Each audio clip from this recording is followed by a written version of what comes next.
You have to be on point all the time. You're going to be prepared and ready to go. The one most important thing that will make you good is your attitude. Be damn sure you know what the artist needs. That's the key. And then provide it.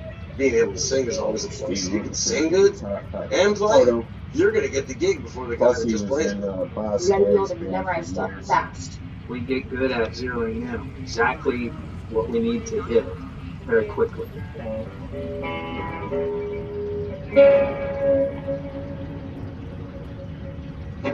There's no room for a B game here. You gotta always bring it in and just knock teeth out. That's what you gotta do. Rudy!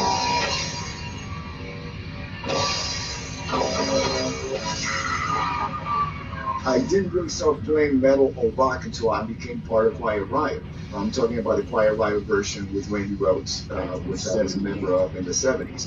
That version of Quiet Riot was more of a glam rock band.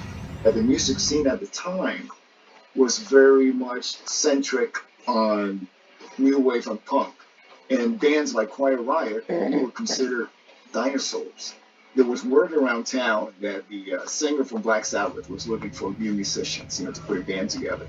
So I was trying to get a hold of anybody. Meanwhile, Ozzy's management, his people, were trying to get a hold of Randy to come on audition. He went out there, met with Ozzy, and as he was tuning up and just doodling around the guitar, he got the gig. In early 1981, I get the phone call from Ozzy. Randy keeps telling me that you're the one, and I met with Ozzy that night and Sharon, and I guess I passed the test. You want the gig? Real one left. 5 days. Yeah. So I went from sleeping on the floor, just a sheet, to all of a sudden I am not only a member of Ozzy's band, but I'm living with him and Sharon up in a mansion in Beverly Hills. It's been an incredible ride ever since,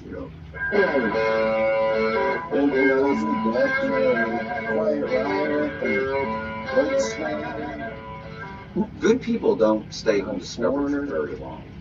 That's what I always tell people that think the business is so vast. It's not. Because if you're good, you stand out quick. Everybody in the business, from Marilyn Manson to Rob Zombie to Ozzy Osbourne to myself, who are lead singers, all know where the A corral is. So you of course go for those guys first.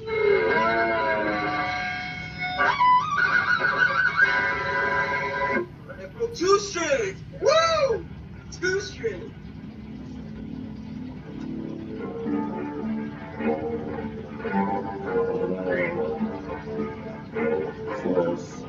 I remember getting the paper and opening it up. I remember my tears hitting the newspaper and like snot hitting the newspaper. Man, it's like, fuck, oh fuck.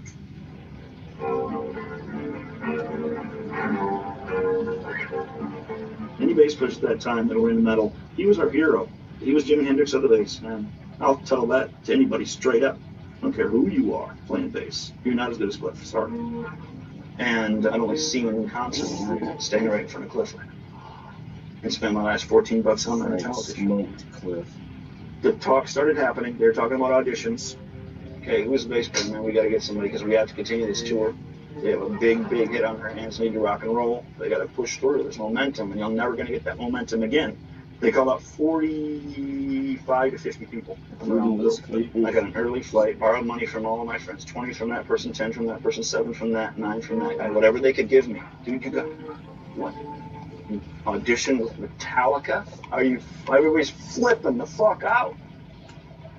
And so I was ready, and I got there early, and I was there the first one. I was there before the band got there on audition day. I look over and poke my head in. What have I got myself into? Like, I'm actually going to step in and play with... It hit me like Metallica, dude. 11 days after that, we were touring Japan. Metallica touring Japan for the first time, and I was the bass player.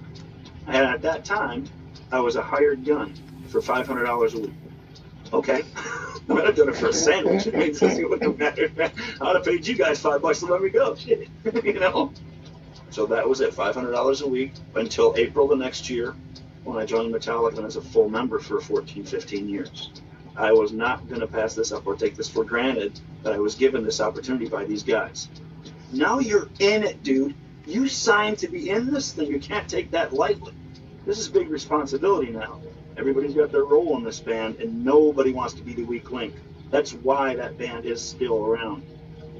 Finding the right person for your band is almost impossible because you're looking for, to me, three things. That means You got to find somebody who Lars. is They're an gonna excellent kick musician, Lars which on the that's the band easiest after thing that to find. tour. There's a million The only excellent reason they musicians. kept Then you him got to was find somebody who's because Cliff really was cool, right, and who can stand on stage in front of 1,500,000 people and be amazing. Whittles it down to a smaller group. And then you got to find somebody you can stand to be around 24/7 because you live with them day in and day out. Then it shrinks down to about, here's the 3 people in the music industry I can actually stand to be around. So no, that is the trick. You're going to be traveling with these guys for the next year. So you're going to have to really like these guys because there's certain people you just don't, it rubs you the wrong way. You know? It all comes down to chemistry between people and the hang, and how you get along with each other, and what kind of person you present yourself as in the group. I've been lucky enough to not have to be on a tour with any douchey people. I've talked to so many friends of mine who just were, living hell on a tour because of who they had to deal with on a daily basis. There's been times where, you've had someone in the band who maybe isn't the greatest musician, and they leave, and you replace them with somebody better, technically better musician, but the chemistry's gone. There's just something about it, because sometimes that extra personalities, the glue that keeps it. Like when you replaced everybody in White Zombie, you prick. A bond with musicians when the chemistry is right and it's an alchemic thing. It's like together, and when some take happens that just it's undeniable. There it is, right in front of you. When we got into the studio with Billy, we had this interesting chemistry that, just kind of clicked. It was kind of cool. We were a very easy band to play with. Nobody ever went in there with a I'll show you attitude. It was always about framing the song, framing Billy. We were very open-minded as to how we would do it. So George Martin comes to one of the gigs, and we're all excited. George Martin's here. Oh my God, the Beatles producer. He's going to come and hear us play, and he's going to love it. He's going to be great. I mean, this is fantastic. He's like the greatest producer in the world. He watches the show. After the show, he says, I love you, Billy. I want to produce it, but I want to use studio guys. Billy was so loyal to the band that he turned down George Martin. I just went off on my own and said, look, I'm going to use my own guys. I don't care politically what the ramifications are. I got to use my own band. And we went in with Phil to do The Stranger. He saw the guys and he went, wow, they're great. They love him. And the band went, he likes us. Certainly, Liv and Doug's contribution, is what stood out in those records, because frequently Billy would record in a stripped down way, and we'd even do a lot of the basic tracks with just bass and drums. Phil came in and he said to Liberty, why don't you play this backwards song? And Liberty's a real rock and roll drummer. It's against every grain of his body to play this samba type way. He turned it around, it was like boom, boom, boom, boom, boom, boom. So he gave it more of a flow.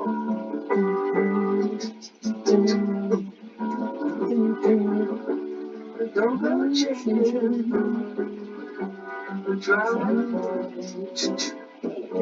and it flowed along a lot better. Liv was right at the core of those songs, and his mindset was just really perfect for those records, because he had that tough rock and roll attitude about those songs, yet he knew when to put it out there and when not to. So these were parts that really brought the song out of the grooves. Liberty DeVito, some people may not know, but this guy has got 30 plus years with the same artist. Now, in the hired gun business, 3 years is a lot. 30 is unheard of. He definitely is one of those guys that made the band he was in. Billy Joel sounds like Billy Joel because of Liberty DeVito. The Keith Richards of that band. There's no question. All right, here. Toto DeVito, Italian runner. When you see a Billy Joel album, if you look at the back of The Stranger, it'll say words and music by Billy Joel. It won't say music arranged by anyway, because we all arranged the songs. Only the Good Die Young, he wrote it as a reggae tune. And then I'm like, this is terrible. It's really bad. I looked at Billy and I said, the closest you've ever been to Jamaica is Jamaica, Long Island, where you change trains on the Long Island Railroad. My drum part, the intro, because I always loved this song called Up in the Skies that is on the Jimi Hendrix Axis Holders Love album. And Up in the Skies starts like that. And it has that quick. So I kind of like thought about that song when I said, let's do it this way, And it turned out to be good. Come out, Virginia, don't even wait.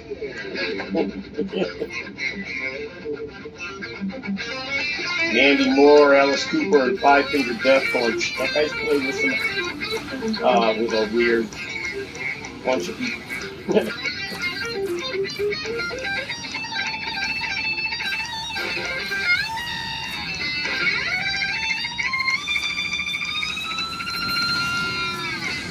I spent my entire younger years trying to develop some kind of skill playing guitar.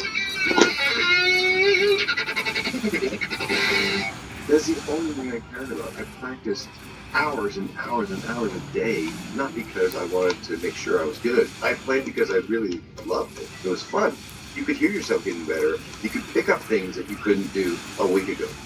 By the time I was moving to LA, I knew I had a certain skill level. So any opportunity I had to mingle with other musicians, get up and play, I was like 3 bands, 4 bands at a time. I'd play Tuesday nights with this band, I'd play 3 nights with this band, local stuff. Well, eventually what happened was one of the musicians in one of these bands said, hey, Mandy Moore is looking for an acoustic guitar player.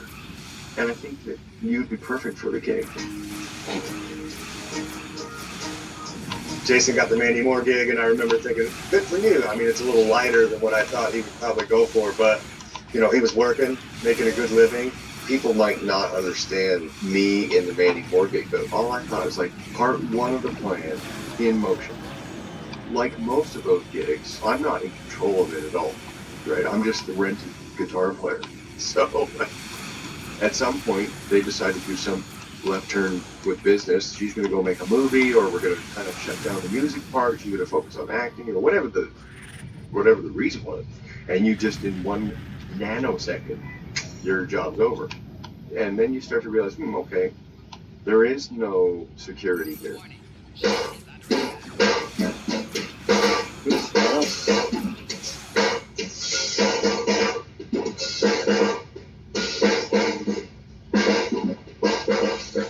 When you're a kid, you're like, I want to be a rock star. I want to be a rock star. I never said that. I always said, I want to be a session guy. To be a studio musician, to be a great studio musician, you have to be a great musician. I mean, there's just no 2 ways about it. You can't be mediocre. Because there's, good is the enemy of great. So if you're only good, there's 1,000 great guys that are going to take your place. A producer wants to cast the right people for the right role of this record. So they go out and they find the best player that fits the role. They find the best guy for the drums, they find the best guy for the bass, they find the best guy for the keyboards, they find the best guy for the guitars. But they also want these guys to be able to blend as if they were in a band. The guys on the record not playing on the record never crossed my mind. In fact, when someone go, that's not even whatever Ace Frehley playing that. That's so and so. That I don't think that's Joe Perry. It's so and so. I go, well, how is that possible? Like it never even crossed my mind that ever went on. If you look at the whole dynamic of the LA session scene, all of us in that generation that replaced obviously the generation before us, we were all aspiring studio musicians. Good things come to those who work. So let's get to work. Get going. Get hustling. Let's go get this money, man. Let's get paid. Not later. Now. Because there are things we want. Now. Goals to reach. Now. Ideas to create. Now. There's no better time. Now. So what are you waiting for? Pick up, drop off, dash out. Dash now. DoorDash. USAA is made for the safe pilots, like Matt, who can come to a stop with barely a problem. With USAA Safe Pilot, when you drive safe, you can save up to 30% on your auto insurance. USAA, what you're made of, we're made for. Get a quote today. Nobody likes it when their check engine light comes on, especially when your car's out of warranty. That can mean expensive repair bills. That's why I have Car Shield. They get expensive car repairs taken care of, so I don't have to. Car Shield's low monthly payments and no long-term contracts make it easy for everyone to get save money when their car breaks down. Listen to your boy Ice-T and let Car Shield save you from expensive repairs. You're welcome. Car Shield cars, go farther.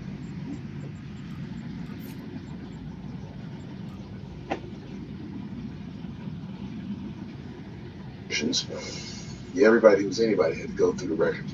So I had my guitar in one hand, my amp in the other hand, and my opening line, which is the same line I used to sell songs, was you can sit here and I can tell you how great you are. We can talk for 20 minutes, or you can just let me play for 5 minutes and I'll get out your hair. We didn't carry ourselves like rock stars might carry themselves. We took a lot of shit for it in the press. Like they made it like being a session musician was bad. Anybody can do that. We just sit and read music all day. I said, no, man, that's not what we did. We oftentimes polished the turd. Before Pro Tools, there were pros. I'm a studio musician. I'm doing what I'm supposed to do. I got to save this now in real time. That's my job. Jay Graydon and I have been buddies for 45 years. I came into a club and I saw him play, and I had just moved to Los Angeles.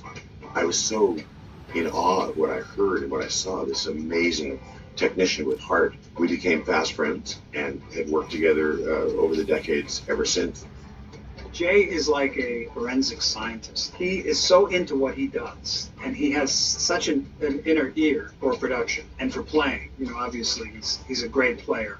I'm working with Roger Nichols. He's a recording engineer, and he realized I was a good player in his eyes and said, Steely Dan's having a really hard time with this one guitar solo.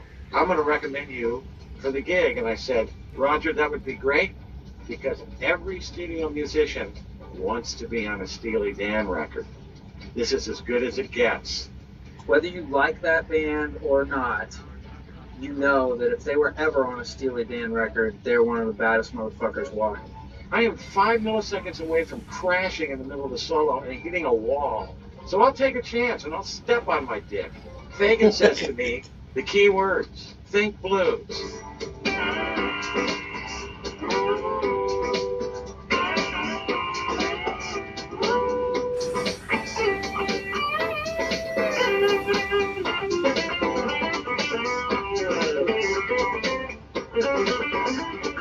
And when I walked out of there, I had no idea I was the final guy.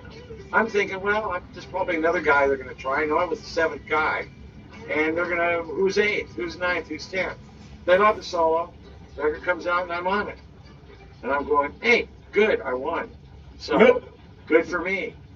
I was the guy that was like, if I said that's a hit record, do it. When Africa, song Africa, I almost didn't make the record.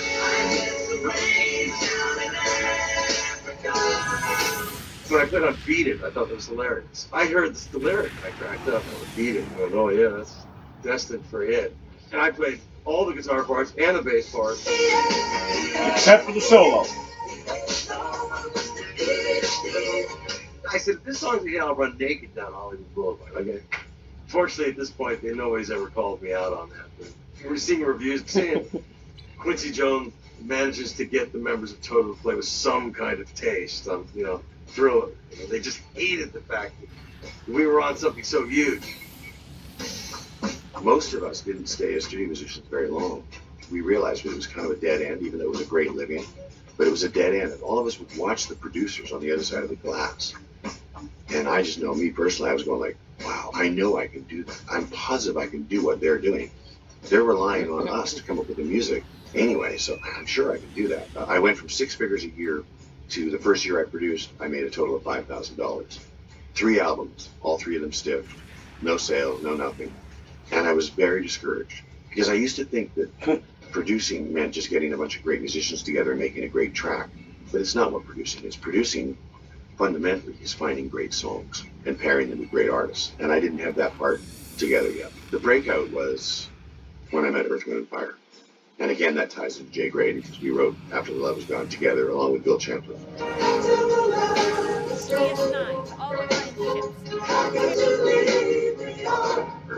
It propelled me to the 80s into Alice Cooper and Chicago and Chaka Khan and Kenny Rogers and Kenny Loggins. It was a hell of a decade.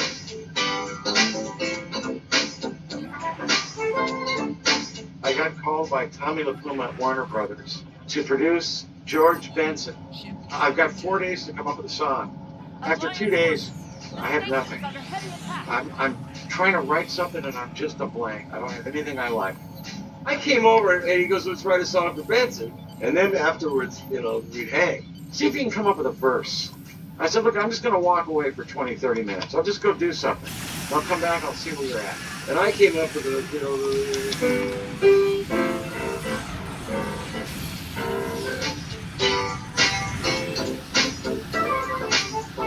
I come back and he's got the intro and the verse nailed. And I'm going, this is great. This tune's shaping up great. and I came up with that part, and he says, hey man, I gotta take a shit, I'll be right back. I'm sitting on the shitter. I pop a deuce and the melody comes into my head. I've got the groove, I've got the melody, I've got the bass part, I've got the chorus to the song. And I'm going, I gotta get off the can as fast as I can, man. I'm doing my best to get off the can as fast as I can. And he comes back, and he started singing Turn Your Love Around. And we were laughing because Jay, when he did one of his OCD things, he has to take off all of his clothes, be completely naked, and he gets his shit. Jay's gonna kill me for that. Turn your love around. Don't you turn me down. I can show you how. Turn your love around. Unlike Jay, I just want to I want to see my face on the TV screen.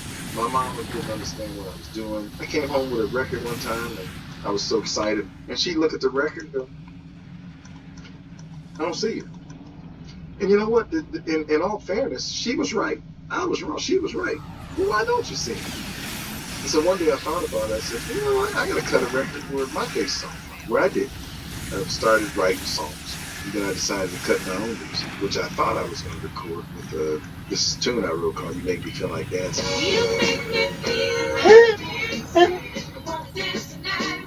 #1 record, won the Grammy, which that's a whole nother story. I had another tune called Jack and Jill.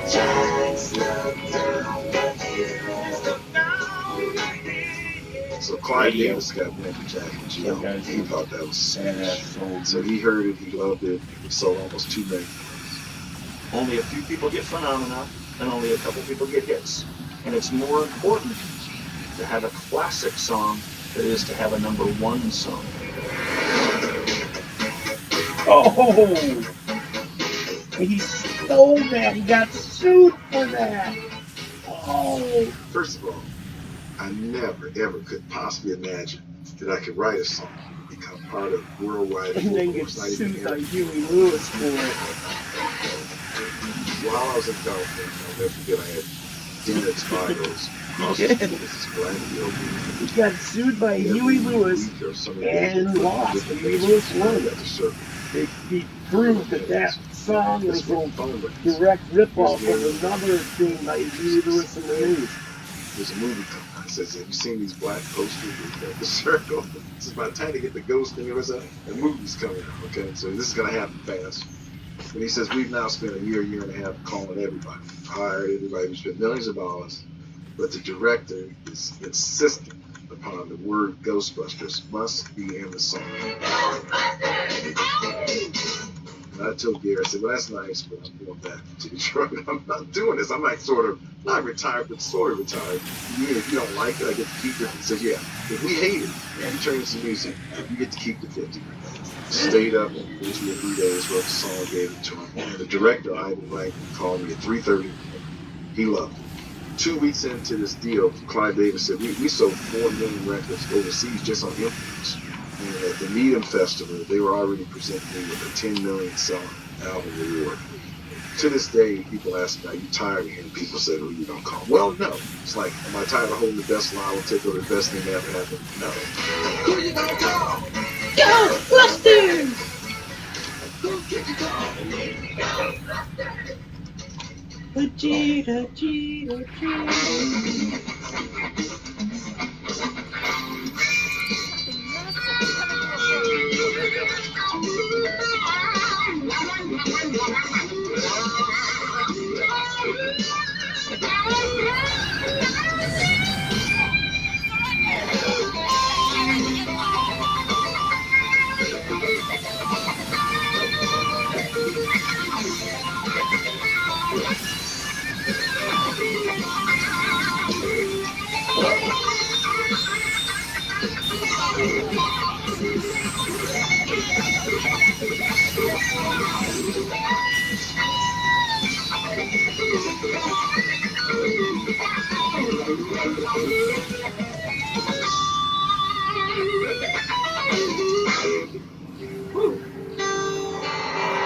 Justin's amazing.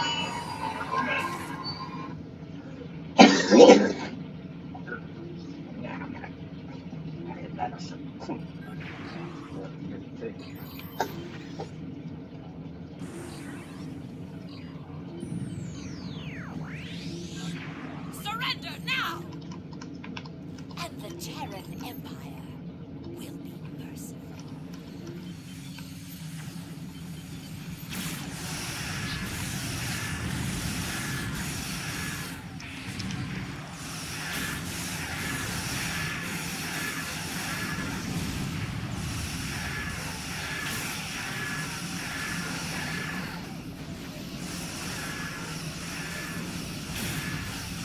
You are fools to oppose us.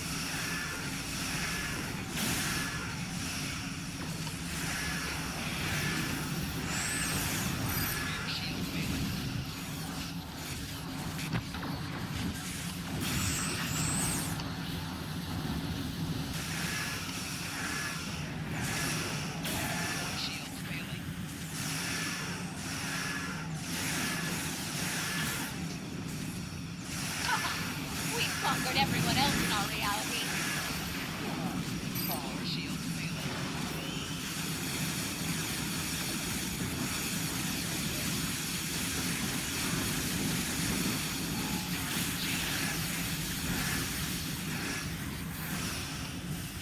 The Emperor. Crush him.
Yeah, you bitch.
Nearly 10 years in playing with Hank.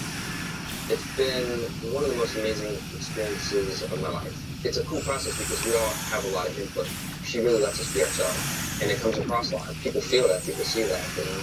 Don't you ever feel like you For me, it's important that I create a family atmosphere for all of us because it just makes for a healthier environment.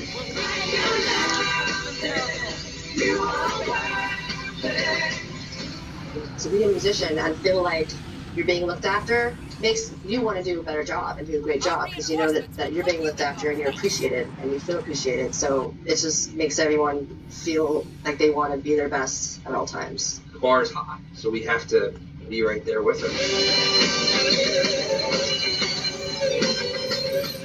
As a hired gun, quote unquote, I'm there to be a supportive band member, to the artists, to the other musicians, to the audience. I have the most brilliant, wonderful, best ever band. Give me my hand. Mark Schumann on the drum.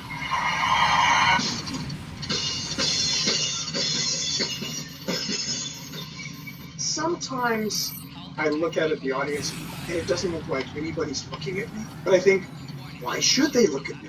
They can look at Pink.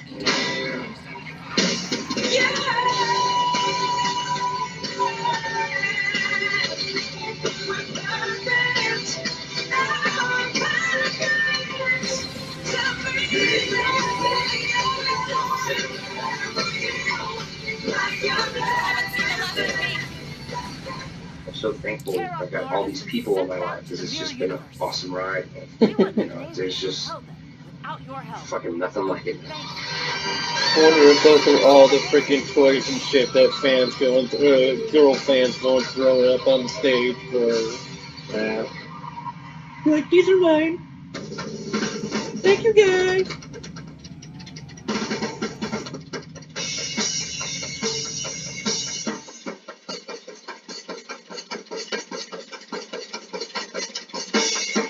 He plays for Cooper.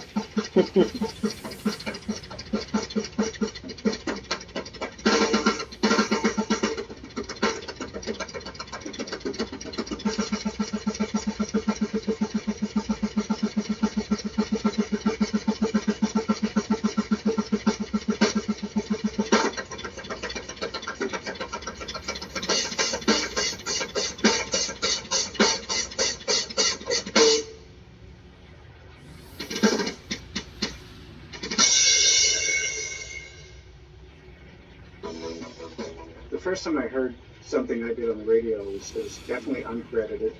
I knew it was me. You look at the Billboard Top 100, and you're like on 30 of the songs in the top 100 or something like that. And you never include us in any of the documentaries for these records. And we had a lot to do with them, more so than people realize. I'm of a mind where if anybody does anything on a recording, they should be credited for it. Whereas there's a lot of records that you think were made by bands by themselves, you know, in that era and before, where there were lots of side people playing on them, they just didn't credit them.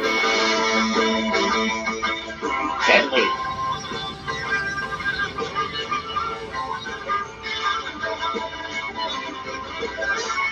Derek St. Holmes did most of his vocals. Hey man, let the dog in here.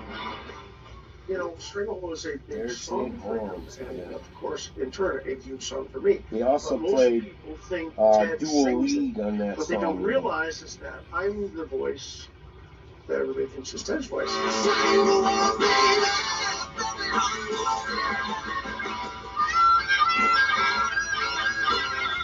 Songs like Sneak Skin Cowboys, songs like Dog Eat Dog, songs like Stormtrooping, songs like, of course, Stranglehold, song I wrote, Hey Baby, songs like Just What the Doctor Ordered. That's me singing all that stuff. Mm-hmm. One night, a man in the audience goes up to me and he goes, man, I'm sorry Ted's throat wasn't feeling good tonight, but you did a really good job singing his songs. So the next time you hear this song, you're going to know it was my voice and not somebody else's.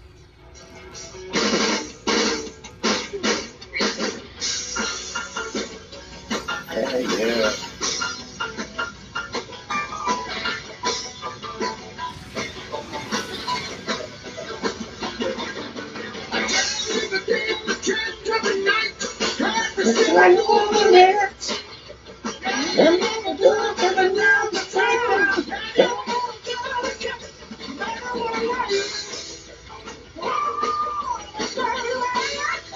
Yes, you know that I like it.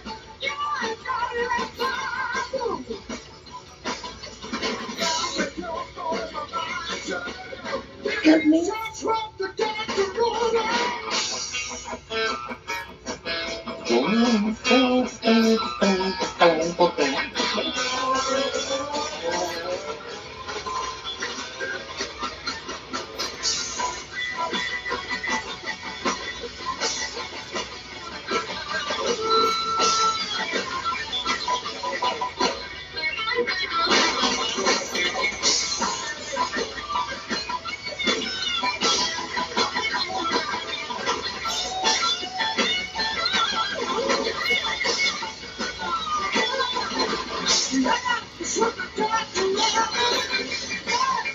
Well, he sounds pretty good for being in like his 60s or 70s, man.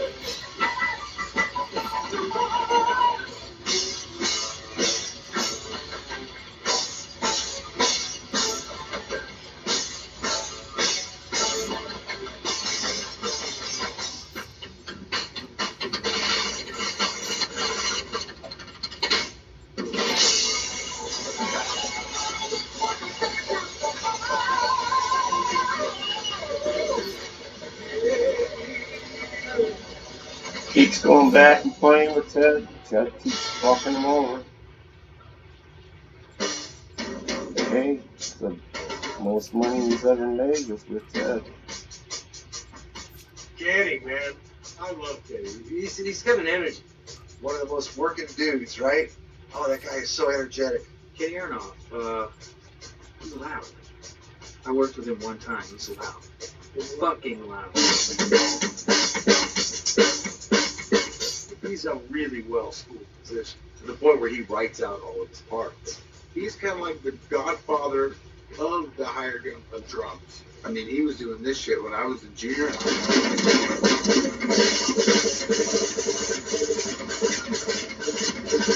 He's been doing this shit since before this shit was born. I grew up in a small town of 3,000. How the fuck do you get out of a town of 3,000 into the Beatles and on stage and touring and making records? I didn't know. I was gardening it at 50 cents an hour. Gardening. And I saved up for a stand-up. And the symbol. All I knew was I wanted to be in the Beatles. So the only thing I did is I started a band. I did 5 years at university. I was practicing 9 hours a day and playing 5 nights a week in a jazz trio. And one day I'm sitting eating dinner. I'm about to walk out and I go, yeah, I should just chill for a second. Had I not chilled for a second, I wouldn't have run into this singer-songwriter who said, you know this guy Johnny Cougar? He's looking for a drummer. So they said, do you know any of the songs on the record? I said, I'm familiar with the album. They picked the song, I tore it up. Broke a cymbal, sticks flying, looking at me smiling, shakes my hand, goes, welcome to hell. I'm like, oh, what does he mean by that? Well, I found out. 5 weeks later, we go to LA to make a record. In one day, I was off the record. Life-changing moment for me. Huge life-changing moment. John tells me, well, you know, Cropper wants to get this album done fast. You haven't had quite as much experience in the studio. And I'm thinking, no. This is not going to go down this way. And, you know, you go home and I just went, am I your drummer? And I'm going, did I just say that? I'm not going home. Am I your drummer? And he goes, yeah. I says, well, if I'm your drummer, I'm going to go to the studio. I'm going to watch these guys play my parts, and I'm going to benefit from that. And you're going to benefit because I'm your drummer, because I'm going to get better. And that's good for you. You don't have to pay me. I'll sleep on the floor, but I ain't going home. He didn't know what to say. He went, all right. I did stay, and I did watch, and I took notes. And that was the beginning of a 45-degree angle of my career, which is still going 45 degrees. Creative drummer. You know, it's the thing in Jack and Diane. I don't care if it was like pulling teeth to get it out of him. He made it up. It's brilliant. That's getting our off. And that drum fill right there is that guy's personality. And I'm kidding you. We need a drum solo. I'm like, what? On a ballad? I'm thinking, how do you do a drum solo on a song? It's like a little ditty about Jack and Diane. You can't go, you know. Nobody had done that yet except for Phil Collins. And I'm walking toward the drums. I'm going, you got 25 feet to save your career. You got 20, 15, 10. What are you going to do, Kenny? What are you going to do? I'm at the drum stool facing that way, 5. Now I'm like, what am I going to do? Ding! Something pops into my head.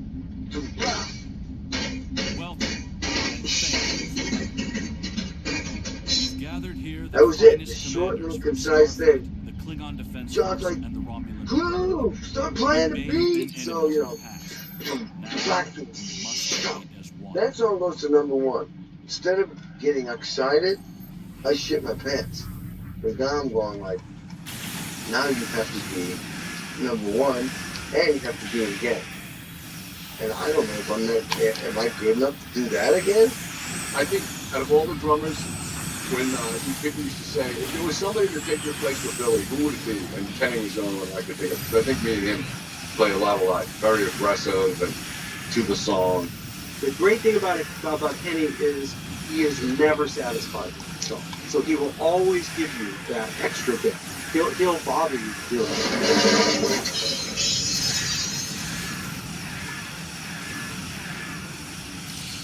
Imagine yourself in a new Toyota. Wow. Perfect.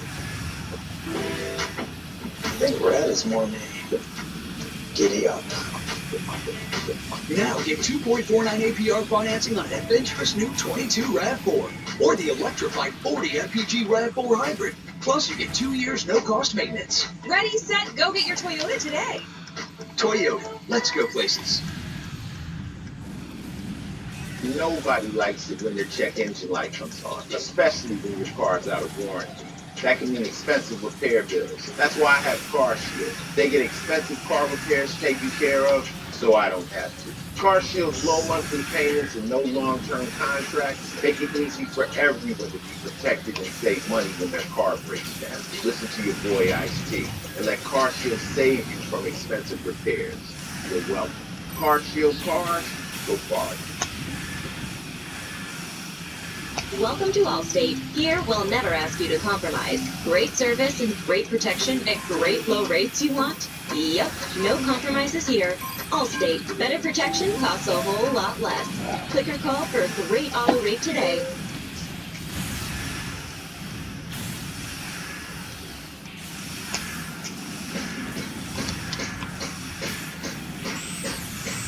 I travel around with guys in my band.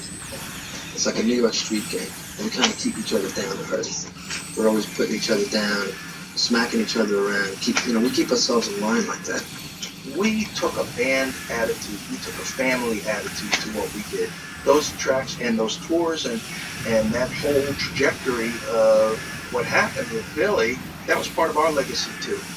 We all had a lot of laughs and a lot of fun, but I've heard a little scuttlebutt, you know, that on the business side, there was a lot of weird vibes going around. That's when he found out that his manager screwed him out of money. I mean, there was millions lost. Millions. That'll make you paranoid. Make you not trust anybody. Charges in the lawsuit are that they paid kickbacks to Billy Joel's manager, but never reported this to Mr. Joel. As a result of this, Mr. Joel did not fire the manager until after he purported to defraud Mr. Joel out of tens of millions of dollars. When I got the phone call from Billy, he was such a wreck. He was broke. He had no money. He was like broke. The thing he said to me was, I want everything back. You're not going to get that payment anymore on the records. You're not going to get a percentage of the gross. And then he got this accounting firm that was watching out for his money. And they decided that, well, your name's on the marquee. Why are you paying these guys so much money? You can get anybody you want. And that's really when it started to get weird. I was tired of being pegged. I was tired of being stereotyped. Tired of being pigeonholed. Tired of being bagged. That's what. There's Billy Joel and his band and his producer. And no matter how much of a different album we put out from the album before, it wasn't enough. On the Bridge album, I could kind of feel that it was coming to an end. There was an undercurrent there that I kind of, in the back of my mind, you know, I could see the right. That's a long ass. I never felt that. I thought we're going to go on. And, you know, didn't go on. But we were in Australia, and Billy said to me, what if I go in the studio with just you and all new players? And I was like, man, what are you going to do with the other guys? You know, he goes, I'm going to do new players and just cut them loose. Now, I've got 3 children, and I'm married, and I'm like, what am I going to say? I quit. I'm out. You know, it's like, we weren't making that much money that I'm a millionaire, you know? The way it would work is that we would do a tour or whatever, and then you wait around, and you get the call, and you go in, there's a new batch of songs, and you go bang them out. So, you know, we were kind of in that holding pattern. And one day I'm driving around, and I hear on the radio, Billy's got a new band and a new album. I said, what? And I called up Doug, you're not going to believe this. And that's how I found out. Nobody ever said a word to me after all those years. I knew it was going to be announced on MTV that Billy Joel was going in with just me and a whole new bunch of players. The guys didn't know yet. And I told Billy, I said, you got to call these guys and tell them what's going on. And he was like, I don't have to do shit. I'm Billy Joel. You know. It was just time to do something different. I worked with a different co-producer, and I worked with some different musicians for the first time since '77. Doug and I got let go at the same time. I mean, I remember calling Doug to tell him what I heard on the radio. You know, you think that, if you work for a company that many years, you get a watch and a pension. So, you know, I didn't even get a phone call. Russell was upset. You know, I think it still gets under his skin. I can honestly say that I never had any animosity towards Liberty. It's just I just didn't get it. You know, here we are. You know, we're all brothers, and now we're kind of out of the loop here. It was just, that was the toughest pill to swallow. You either accept it and move on, or you don't. You are no longer the person that you were the day before. You're no longer in Billy Joel's band. You're no longer going on tour. You're no longer playing at Madison Square Garden. Your identity is totally gone. You're still the guy that played on the records, but you're not that person that you were the day before. And Doug had a very, very difficult time with that.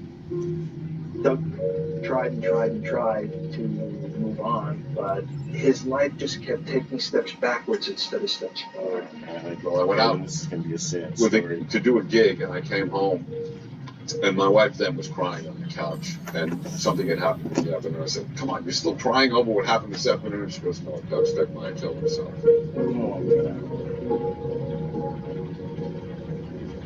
Every time I spoke to Doug on the phone, it was always, hi, how you doing? What's going on? Blah, blah, blah, small talk.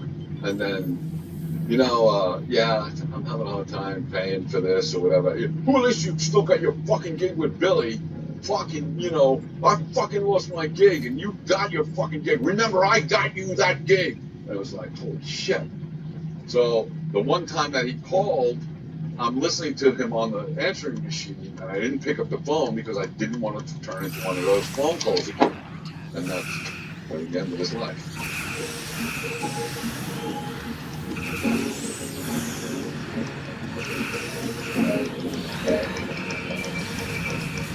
God did what he did to himself.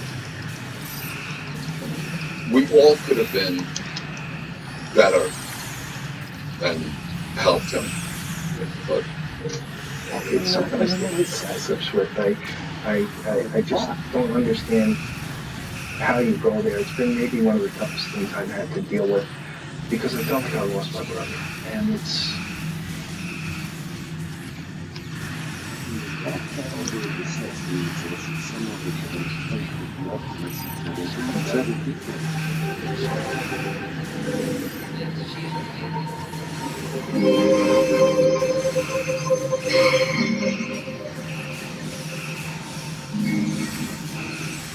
Right before I got the phone call from Ozzy, the lowest point in my life, well, I had just turned 30 years old. The way that the industry was, the music industry in those days, being 30 years old, being in a dinosaur type of musical genre, like we were doing in Quiet Riot, wasn't very promising, to say the least. But what happened was that as I was pursuing my musical career, I was also pursuing my own spirituality, finding the meaning of life. I made peace with God that if I didn't make it as a musician, it was alright. That's cool. But as long as my fingers kept moving, I was going to keep playing. And within days, I got a call from Ozzy. That phone call came in at the right moment. Joining Ozzy had a completely different meaning to me than it would have had if I didn't have made peace with God. I understood the blessing that it was.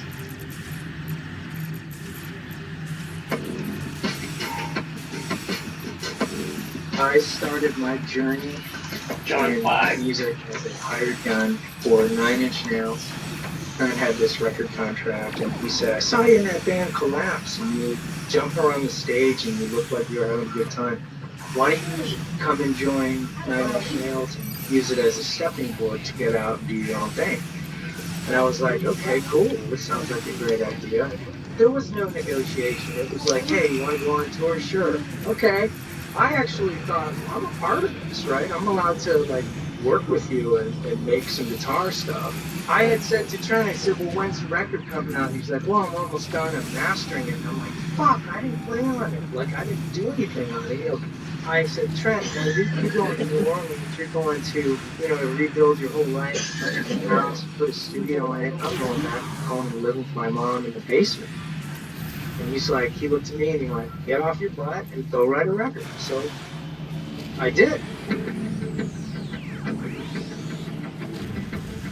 I had written this song called Hey Man, Nice Shot.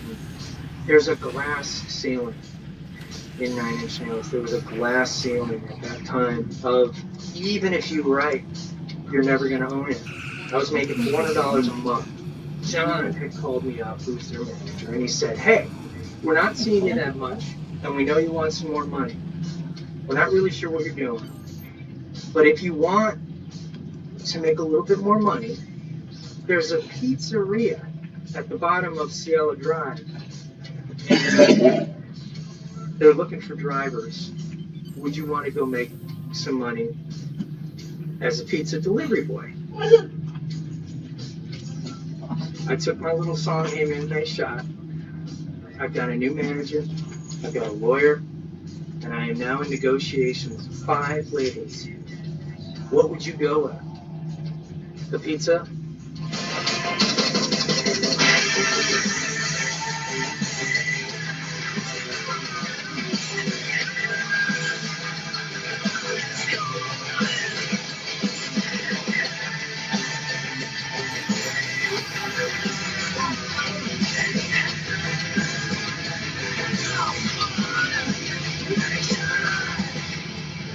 power of having a great song, and the fact that you're the singer changes everything. All of a sudden it goes from me being hired gun to me being the guy who has to hire a band. And I get why Trent is so heavy-handed. Now I'm in the hiring position. To this day, I sit him down and I say, listen, I'm not going to offer you anything. You're going to go on tour. You're going to have a good time playing music that I wrote as the drummer, as the bass player, as the guitar player, and that's what you're going to do. Oh man, Filter it's almost laughable what we got paid. We were, of every band we toured with, we were the lowest paid band members, even if we were making the most in guarantees. As a hired gun at a band at that level, you're not getting paid enough to sustain anything. Why are you in Filter? You know, what are you doing down here? Like, we like to get in the muck. We like to get dirty. We play fucking, shitty clubs. We like to keep it real. We have to do the paid meet and greets. When I say paid, like the fans are paying money to meet the band. We don't see any of that money. I didn't see any of that money. The singer keeps all of it himself. I like taking the money home. I like just keeping it all at home. You know what I mean? Like, I don't give a shit. Like, it's a bus. Stay on the bus. You don't need a fucking hotel room. I'd rather just sit home and not be in a band and have to deal with them another day.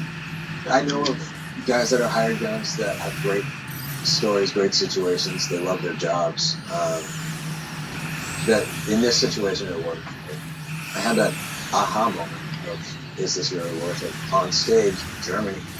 The show starts just like any other show, and I'm running, jumping, whatever. Really just rocking out, enjoying it, and I almost felt this wave come over me. And I straightened up. And I turned to Jeff, our drummer. I just looked at him and I go, this isn't fun anymore. Like, literally, that was the moment where I was like, I need to find my exit from this project. And I was gone from the band, like, a month later. Yeah, we'll just throw it the door. Yeah. Rolling on one.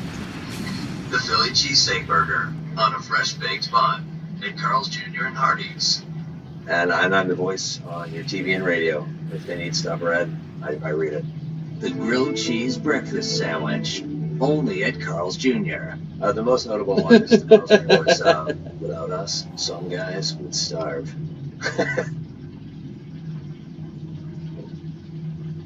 Nobody likes it when their check engine light comes on, especially when the car's out of warranty. The guy who does, who says he does the shit for like like commercials and shit like Carl's Jr. and Hardee's and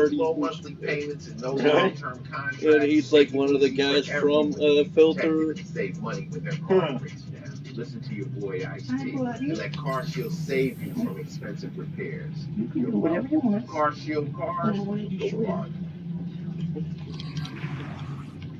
Want to see more of Fox's Welcome to Flatch? Now you can stream the first 7 episodes anytime. Is this really happening? What do you mean, I mean, like, is this reality? Welcome to Flatch, all new Thursdays on Fox, and stream the first 7 episodes on Fox Now or Hulu.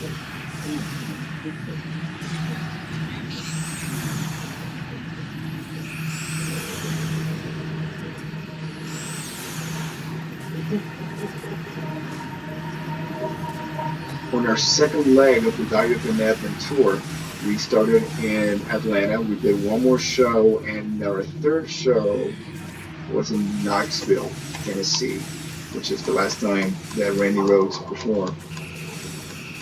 The 25-year-old guitar player, lead guitarist for Ozzy's band, Randy Rhoads, is dead, along with 2 other passengers in a single-engine aircraft that spun out, touching the tour bus, cartwheeling into a 2-story house that you see in the background.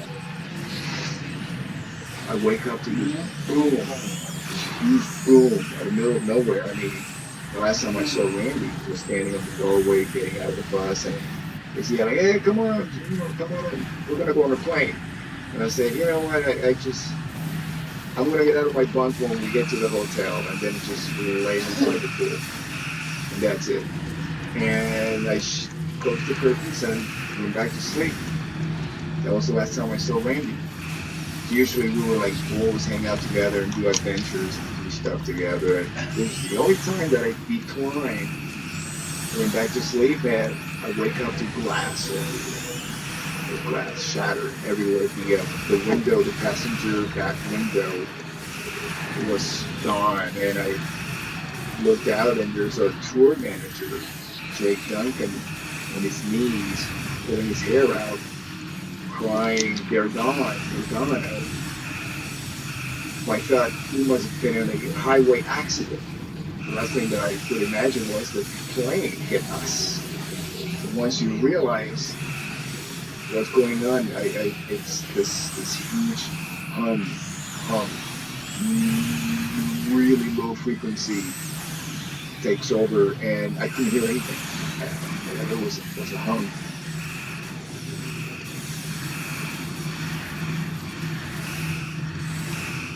There's no cell phones. There's no way to communicate with any authorities like the fire department or the police or anybody to come and help.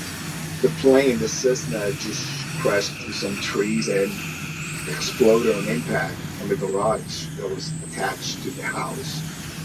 The house was also on fire. We thought, no, they must have jumped off the plane. They must be somewhere, maybe on a tree or something. You know, we couldn't just accept the reality of it. But they had crashed inside the plane, and their bodies were burning as we were listening to the fire.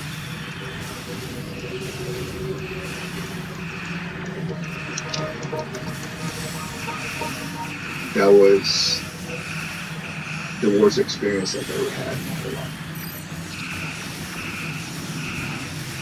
Sometimes death doesn't give you a warning. It doesn't say, treat this night and savor it, because it will be the last one. So I play like there's no tomorrow. I treat it like this is special, because there might not be a tomorrow. This is it. This might be it. Out of every tragedy, there should be something positive gained from it. And that's one thing that I've gained from it. Living like there's no tomorrow.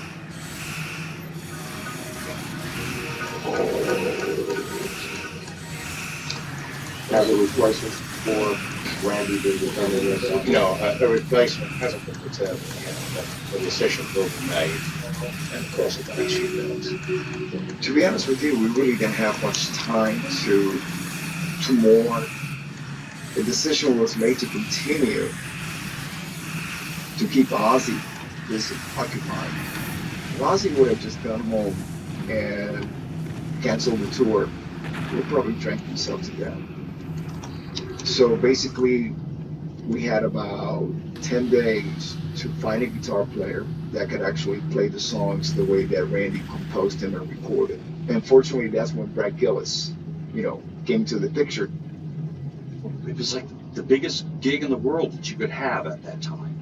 So Ozzy was on top of the world, coming out with the solo stuff, and I got the call. I got to do this. First night I stood at the soundboard, seeing the castle, and big, huge stage, the pyro and the lighting and the sound. I was at the soundboard, oh my gosh, this is huge. Never even played with the band, hardly even met the guys, and here I played my first show. So I didn't know what to wear. They gave me a Ferrari jumpsuit that I wore that for the first show. And they put makeup on me, and I never really did makeup before. That was kind of strange. And I tell you, for anybody, that it would have been a tough gig. But, it was a hired gun, and being put on the spot and thrown into the fire, it was either shit or get off the pot. I thought if I didn't follow through with this, I'll kick myself in the ass the rest of my life. One big issue that we were confronting at the time was that Randy's style of playing was so new, so cutting edge, that very few musicians could actually play like that. And Brad did a fantastic job. There was so much pressure. Yeah, so much pressure on him. Get off the rock, pop and star. he was incredibly graceful. Talking to the rest of the band, they said, hey man, you can branch out and do your own thing. Just stick to the major solos and keep them as best you can. So, I did that. I tried my best to learn note for note, but with 4 days, and 19 songs, and I was learning on the spot. Every day I'd practice on the road, even after I started gigging. But from the start, it was tough for me. It was tough for everybody seeing me, and I knew that. And I just had to do what I was there to do, and to do the best I could, and to get them through this tour. I remember performing at Madison Square Garden, packed house, and it was like a wait for Randy Rhoads. Every banner, every sign was about how much people love Randy. A lot of kids in the audience, man, they were flipping me off, and Randy Rhoads lives forever signs, with their arms crossed. I didn't expect that. I'm telling you, the late great Randy Rhoads, and just trying to help this tour move along. I said, I don't know if I can do this anymore. It's tough, and people don't like me. He goes, man, they'll start to respect you, man. Just they never gave him any respect. We have to give him respect, no matter what. He and I have a lot of common thread. We had that thing like instrumentalists that reinvented their instrument and those with buttons. To step into those shoes that could not be filled. Not everybody is moving. Himself was already established as a giant touring band when I joined them. So in all these countries, they got the secret dominated, right? So who was this guy standing first place now? Some places I got tortured for the first couple times we went there. But because I stood my ground and took it to them, I didn't let them get me like I did. You don't react back. All you know you react is by We weren't the same caliber. So I went through that kind of trial by fire for a couple of years, besides doing the band trial by fire. Going on stage after Randy died, it was just a matter of surviving each show, emotional. I watch myself perform now. I'm going, I'm not connecting with anybody here. I'm not even looking around. I'm not even looking at the audience. I'm just going through the motions. That's another reason I started playing. I don't want to be a robot. I don't want to be disconnected with music, with my soul. So let's move on. It was the toughest decision I've ever made in my whole life to go from like people that I love, was like Sharon Alzey, they took incredible care of me. They were gracious. Really? But rest of I had to get through it. the other people don't say the same thing. J.P.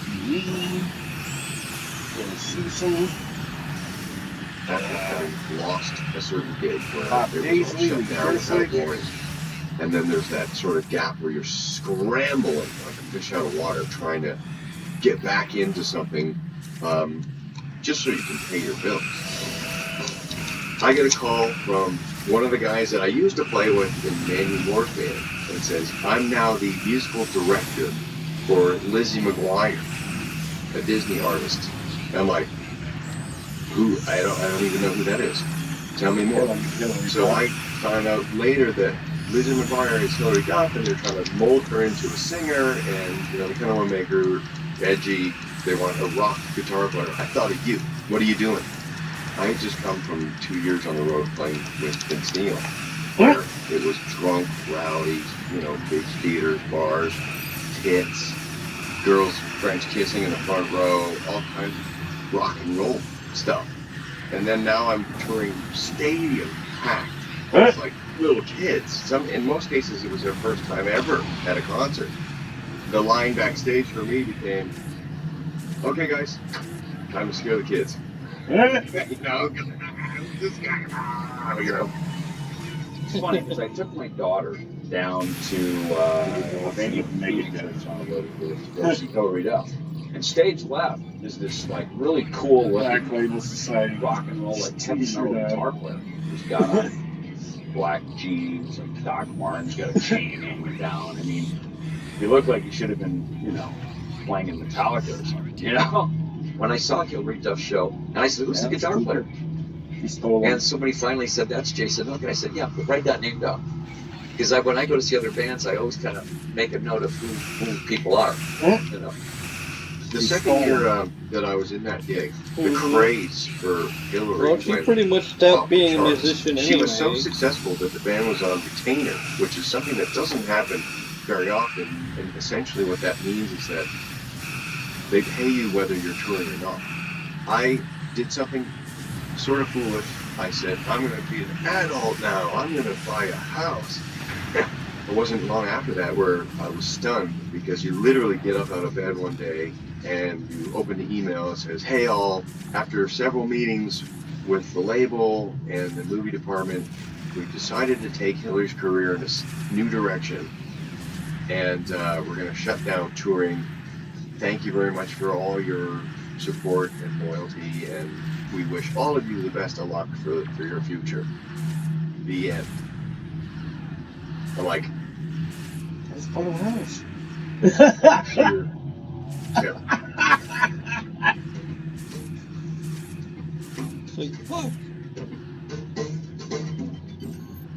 It's one thing being Billy Joel's drummer, but it's another thing being the wife of Billy Joel's drummer. I was getting divorced from my second wife. I ended up telling her to take everything and just leave me alone. So I went to Billy and I said, you know, if any scraps fall on the floor, maybe you can sweep my way. And he just looked at me and said, I can't do that. I wish you'd never asked me that. I can't do that. A relative amount of success is complicated things because everybody wants more money, more money, more money.